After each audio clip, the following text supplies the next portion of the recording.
noite a todos. Vamos abrir nossas Bíblias no livro de Daniel, capítulo 1. E nós vamos ler do verso 1 ao verso 17. Daniel, capítulo 1, vamos ler do verso 1 ao verso 17.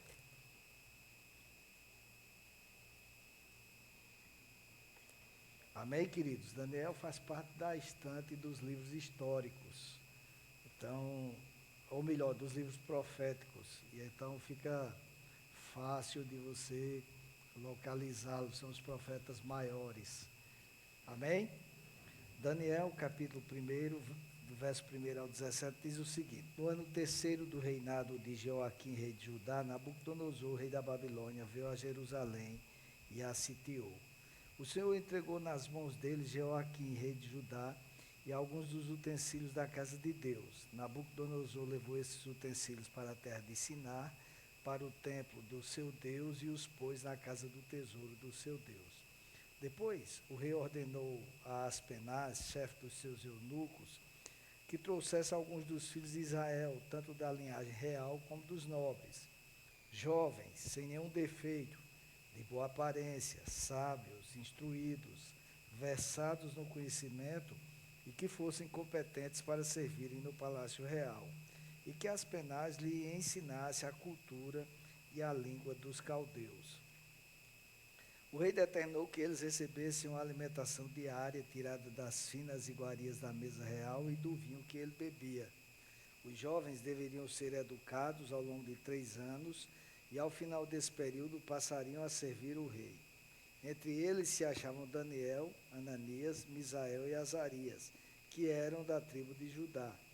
O chefe dos eunucos lhes deu outros nomes a saber: a Daniel, o de Beltesazar, a Ananias, o de Sadraque, e a Misael, o de Mesaque, e a Azarias, o de Abednego. Daniel resolveu não se contaminar com as finas iguarias do rei, nem com o vinho que ele bebia. Por isso pediu ao chefe dos eunucos que lhe permitisse não se contaminar. E Deus concedeu a Daniel misericórdia e compreensão da parte do chefe dos eunucos. Porém, o chefe dos eunucos disse a Daniel: Tenho medo do meu senhor, o rei, que determinou o que vocês devem comer e beber. E se ele perceber que o rosto de vocês está mais abatido do que o rosto dos outros jovens da mesma idade, se isto viesse a acontecer, vocês poriam a minha cabeça em perigo diante do rei. Então Daniel foi falar com o cozinheiro-chefe, a quem o chefe dos eunucos havia encarregado de cuidar de Daniel, Ananias, Misael e Azarias. Daniel disse a ele: Por favor, faça uma experiência com estes seus servos durante 10 dias. Dê-nos legumes para comer e água para beber. Depois compare a nossa aparência com a dos jovens que comem das finas iguarias do rei. Dependendo do que enxergar, o Senhor decidirá o que fazer com estes seus servos. O cozinheiro-chefe concordou, melhor dizendo, e fez a experiência durante 10 dias. No fim dos 10 dias, a aparência dos 4 jovens era melhor e eles estavam mais robustos do que todos os jovens que comiam das finas iguarias do rei. Com isto, o cozinheiro-chefe tirou deles as finas iguarias e o vinho que deviam beber e lhes dava legumes. Ora, a estes 4 jovens, Deus deu o conhecimento e a inteligência em toda cultura e sabedoria. Mas a Daniel deu inteligência para interpretar todo tipo de visões e sonhos. Fizemos a leitura do livro de Daniel, do capítulo 1, do verso 1 ao 17, e mais uma vez queria convidar você a fazer uma oração comigo. Pai, peço que o Senhor fale aos nossos corações, faça aquilo que eu não posso fazer, e que nós ouçamos a Tua palavra e a apliquemos nos nossos corações, isto a começar de mim. Eu oro assim agradecido, no nome de Jesus. Amém. Amados, eu já tive a oportunidade, inclusive, de falar sobre este assunto aqui na igreja, e uma vez que nós estamos entrando num período de política, e os irmãos sabem que nós não nos imiscuímos na política, não falamos de política aqui, entendemos que o púlpito da igreja não é lugar para político nem para política. Então, nós não falamos, mas nós, e sobretudo num período em que tem uma como é que chama o nome, que tem um Fla-Flu aqui direto agora? Um? Um o quê? Não, eu digo Fla-Flu porque tem dois lados políticos agora.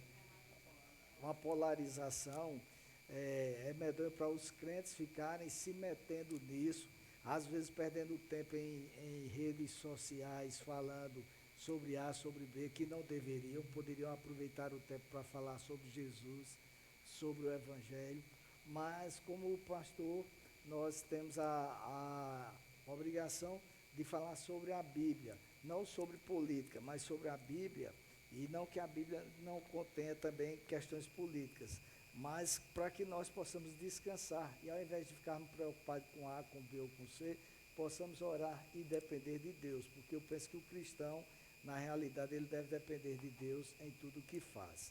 Então, eu quero dizer para vocês que quando nós escolhemos coisas que agradam a Deus, Ele não nos deixa à mercê delas.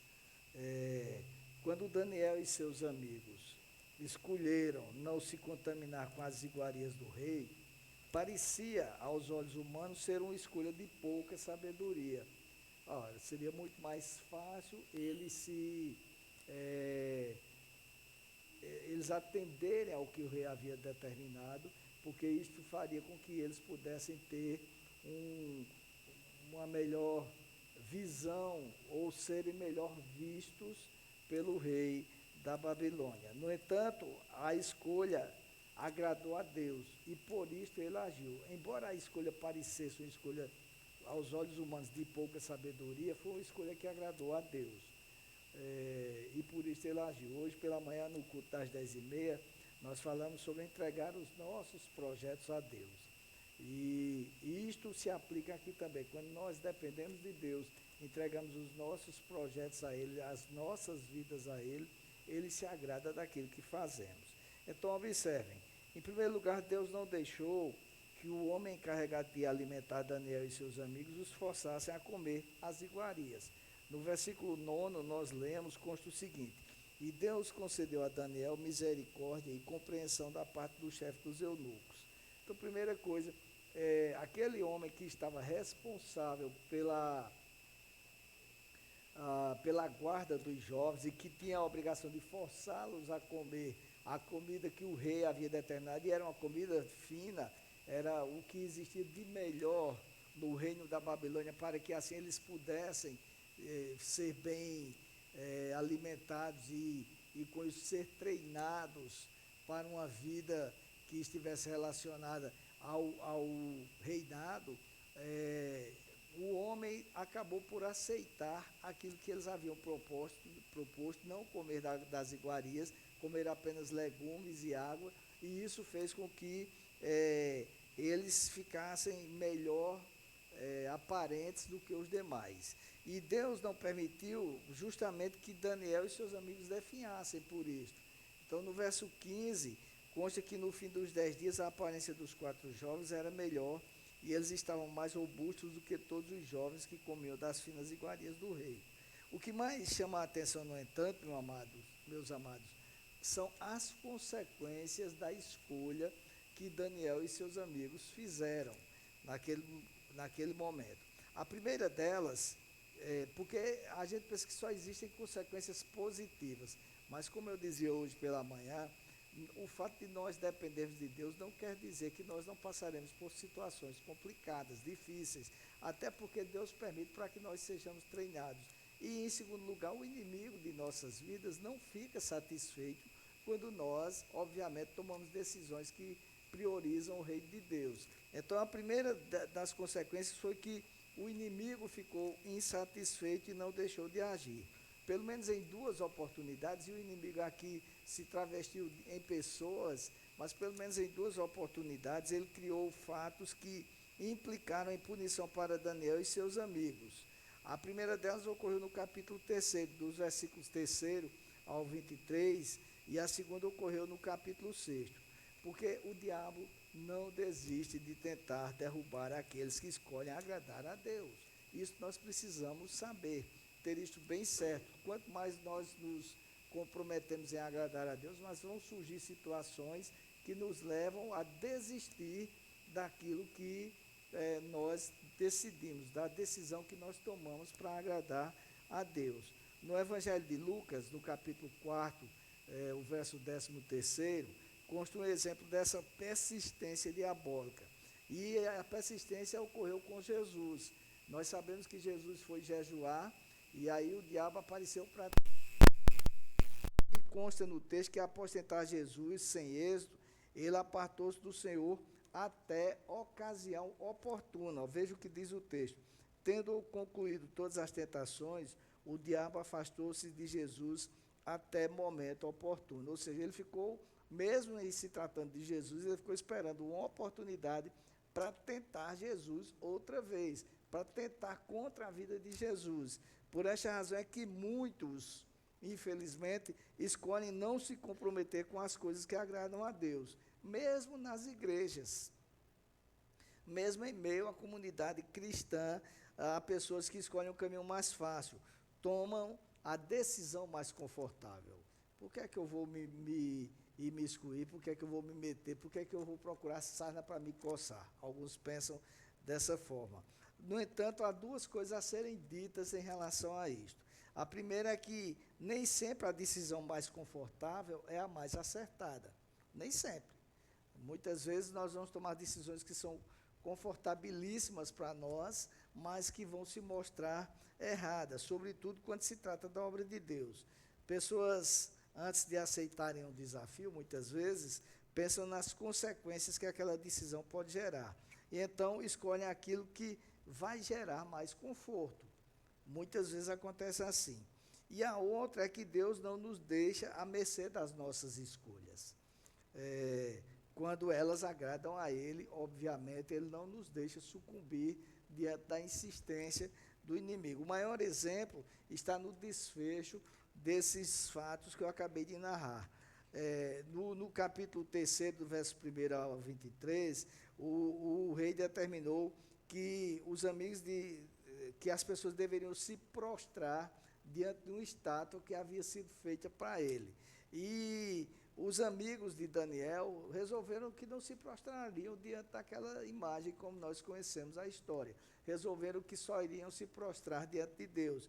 E aí, por terem desobedecido a ordem do rei, o rei mandou que eles fossem lançados numa fornalha ardente. O fogo estava tão forte que consumiu até os homens que foram levar os jovens atados lá para dentro.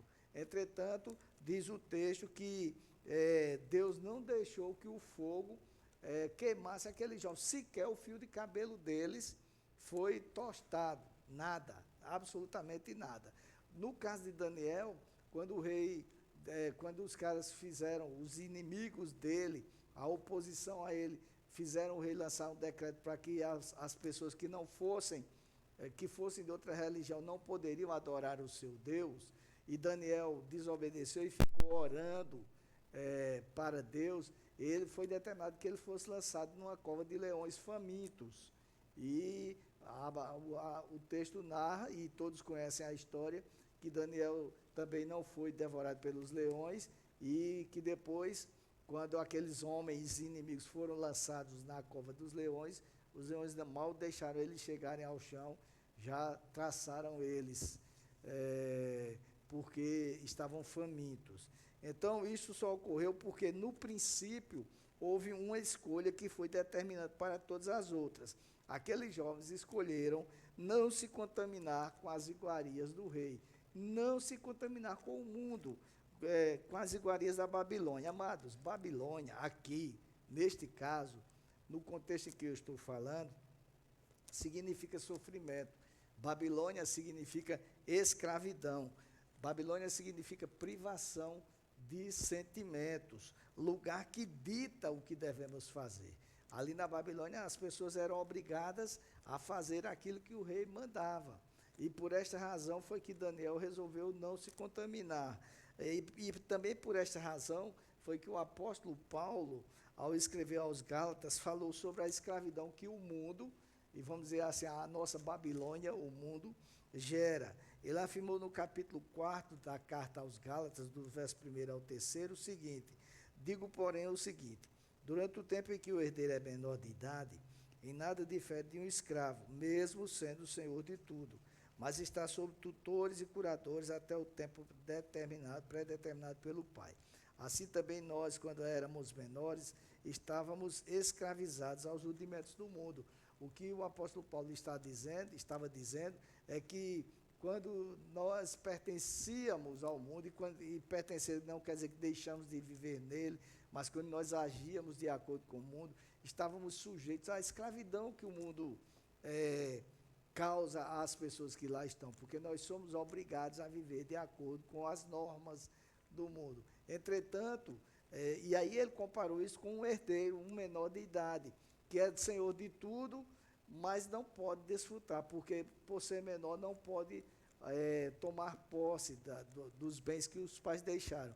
Então fica sujeito a tutores. Se for um maior de idade, que não tem a capacidade de gerenciar seus recursos, ou um pródigo, que também igualmente não tem capacidade, aquela história do filho pródigo, as pessoas às vezes confundem, pensam que pródigo é aquele que vai e deixa a casa e vai embora. Não é isso. Pródigo é aquele que não sabe administrar os seus recursos financeiros, que gasta tudo. Inclusive, no Código Civil Brasileiro, o pródigo é considerado uma pessoa relativamente incapaz, ou seja, ela é incapaz de gerenciar, por exemplo, seus recursos financeiros, sua vida financeira. Aí, como é de maior, tem uma pessoa semelhante ao tutor, só que ao invés de ser chamado de tutor, é chamado de curador. Por isso que o apóstolo Paulo falou que nós, quando estávamos no mundo, éramos escravos do mundo, era como se fôssemos um herdeiro, que sendo o Senhor de tudo, sendo Deus tendo criado tudo, nós não podíamos usufruir, porque estávamos sujeitos a tutores e curadores. São eles que administram. Quem eram os tutores, quem eram os curadores?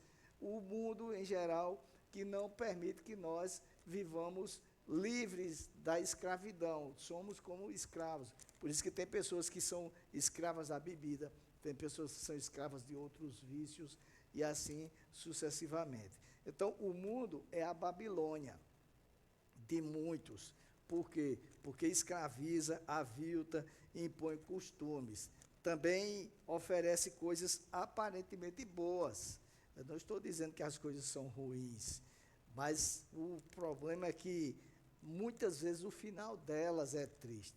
A gente vê todos os dias nos programas televisivos histórias boas que terminam ruins. E por que isso? O livro de Provérbios afirma, no capítulo 4, verso 12, o seguinte: há caminhos que ao ser humano parece direito, mas o fim dele é caminho de morte. E às vezes, quando a morte não é física, em muitos casos é física, mas é a morte espiritual, a morte eterna, aquela que faz com que nós não desfrutemos das bênçãos que Deus preparou para aqueles que o amam. Porque, embora nós possamos dizer que temos a salvação aqui, mas nós vamos desfrutar da salvação como ela é de fato quando estivermos no céu. Então, cabe ao cristão escolher não se contaminar com as benesses que o mundo oferece. E essa escolha pode parecer desconfortável, e em muitos casos até ela é desconfortável. Em muitos casos, isso significa lutar contra pessoas, contra familiares, muitas vezes, ter a oposição de amigos no trabalho, na escola. Hoje já está mais fácil, porque hoje, infelizmente, o cristianismo está se tornando uma coisa até social. Está parecendo quando surgiu no princípio que muitos queriam ser cristãos para agradar quem criou, o rei Constantino, que determinou que a religião oficial do reino seria o cristianismo, e muitos se tornaram cristãos para agradarem o rei. Então, hoje em dia está assim. Então, você está aqui, a gente passa o ano todinho aqui, tranquilo, 1 ano, 2 anos, 3 anos, 4 anos, quarto ano de política, começa a aparecer político na igreja. E começa a tudo, irmãos, a paz do Senhor, você já pensa logo que o cara é crente. Né? O cara já chega na igreja apertando a mão de todo mundo, meu irmão, a paz, aquela coisa toda. Porque é social fazer isto, infelizmente. Mas o que eu quero dizer é o seguinte: embora em muitos casos seja desconfortável fazer escolhas que agradam a Deus e desagradam as pessoas, essa escolha é a que conduz à verdadeira vida. É aquela que de fato nos leva a desfrutar do que nem olhos viram, nem ouvidos ouviram, nem jamais penetrou no coração do homem. Coisas que nós não temos como narrar, mas que um dia desfrutaremos delas literalmente. Porque Deus não deixa que quem assim decide sucumba diante das investidas do inimigo. O mais importante na escolha daqueles jovens, de Daniel e dos seus amigos, lá no início da história, foi que o Deus que eles serviam foi exaltado e honrado por todas as nações. No capítulo 6 de Daniel, os versículos 25 a 27, tem um decreto do rei Dario, que já foi um rei que sucedeu o rei do início, que ele diz o seguinte: então o rei Dario escreveu às pessoas que todos os povos, nações e línguas que habitam em toda a terra, que a paz lhes seja multiplicada. Faça um decreto pelo qual em todo o domínio do meu reino todos tremam e temam diante do Deus de Daniel, porque ele é o Deus vivo e que permanece para sempre. O seu reino não será destruído e o seu domínio não terá fim. Ele livra, salva e faz sinais e maravilhas no céu e na terra. Foi ele quem livrou Daniel do poder dos leões. Então observem que ao término, quando já no outro reinado, quando lançaram Daniel na cova dos leões e o rei foi levar a proclamar esse decreto, quem foi exaltado não foi Daniel, foi Deus, porque as nossas escolhas devem ser feitas para que Deus seja glorificado, para que Deus seja exaltado. Nós não somos nada. O que nós somos?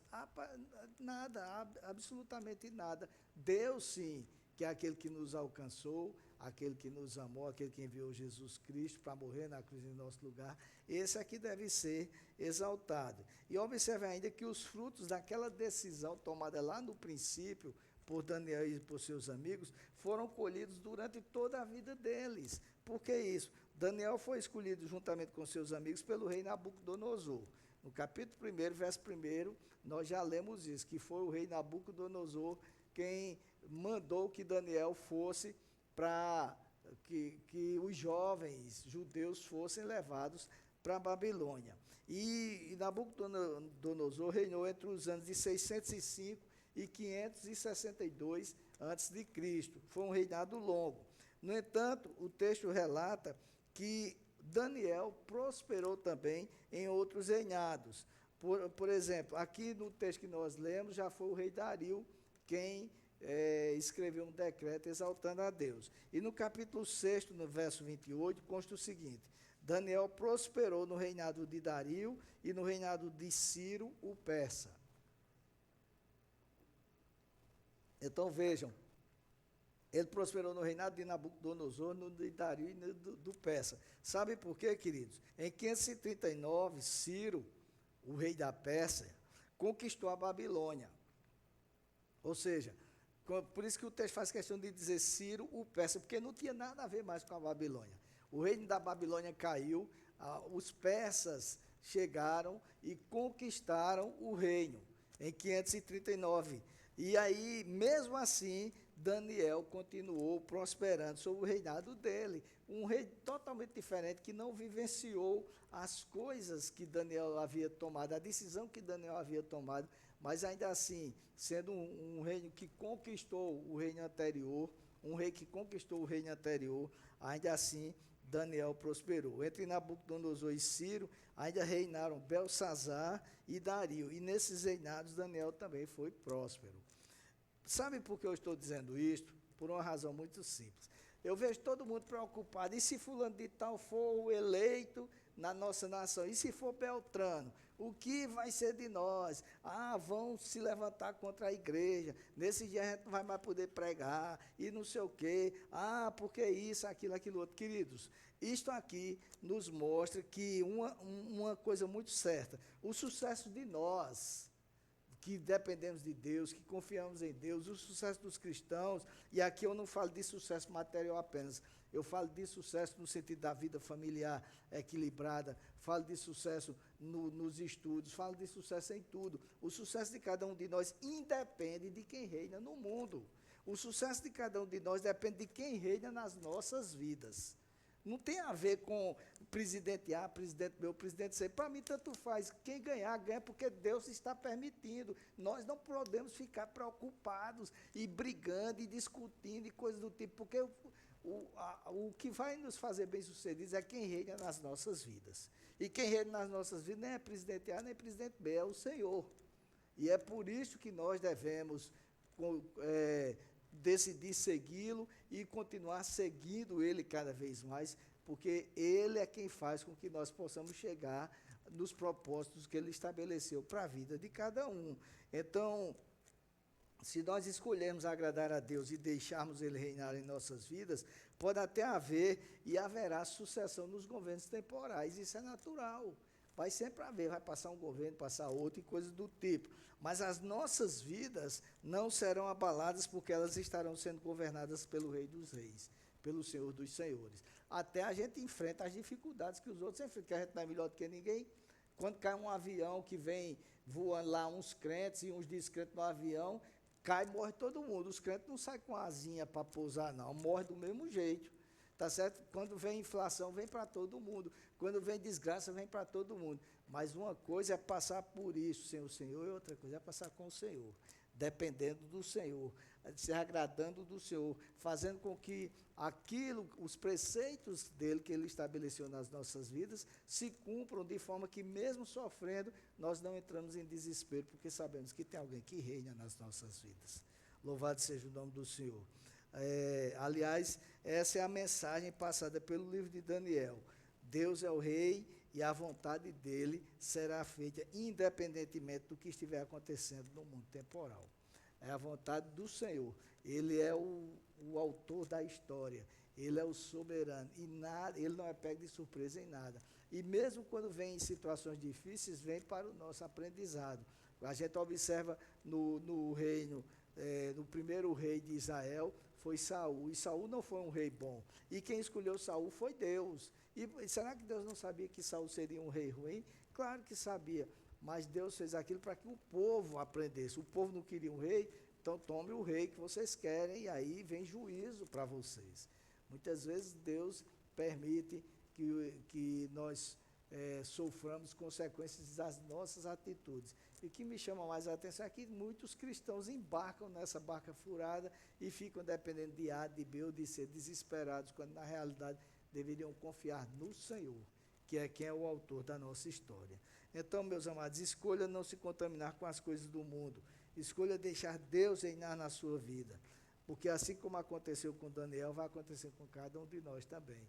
Deus irá cuidar de cada um de nós, independentemente de quem venha a governar, quem venha a reinar, quem venha a cuidar neste mundo. Pouco importa se lá nos Estados Unidos é Donald Trump, se lá no Iraque, no Irã estão brigando com ele, se na Rússia tem guerra com a Ucrânia, isso tudo nós sofremos as consequências. Mas uma coisa é certa, o Deus que nós servimos é o Deus que tem o controle da história, e não seremos provados além do que podemos suportar.